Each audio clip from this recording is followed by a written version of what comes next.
I continue to be intrigued by the number of papers published about measurement of platelet inhibition by antiplatelet agents.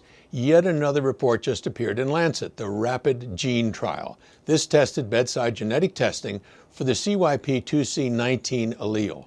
This allele is a common genetic variant that affects clopidogrel metabolism and antiplatelet response. The researchers used a bedside genetic test to identify carriers of the CYP2C19 allele and aimed to assess a pharmacogenetic approach to dual antiplatelet treatment after PCI. Carriers of the CYP2C19 allele were given 10 milligrams of prasugrel, and non-carriers were given 75 milligrams of clopidogrel daily. The researchers wanted to see what proportion of CYP2C19 carriers still had high on-treatment platelet reactivity after 1 week of antiplatelet treatment. None of the carriers had high platelet reactivity, compared with 30% given standard treatment. Their conclusion is that point-of-care genetic testing can be done effectively at the bedside, and treatment of identified CYP2C19 carriers with prasugrel can reduce high on-treatment platelet reactivity. Now, it's handy to have a bedside test to measure anything, but the CYP2C19 gene? Here is the clinical part of the story.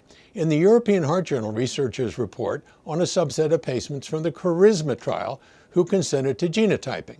This report of almost 5,000 patients tells us that there was no relationship between CYP2C19 status and ischemic outcomes in stable patients treated with clopidogrel.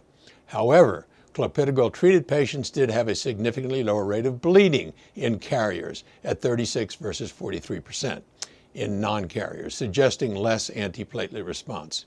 Although several prior studies have emphasized the relationship between CYP2C19 alleles and efficacy of clopidogrel, this study of stable patients does establish a potential link with reduced bleeding complication, but no link with ischemic outcomes. Likewise, the CURE trial found no effect on clinical outcomes.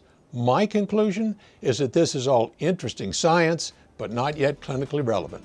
I'm Peter Block, and this is a CardioSource Heart Minute.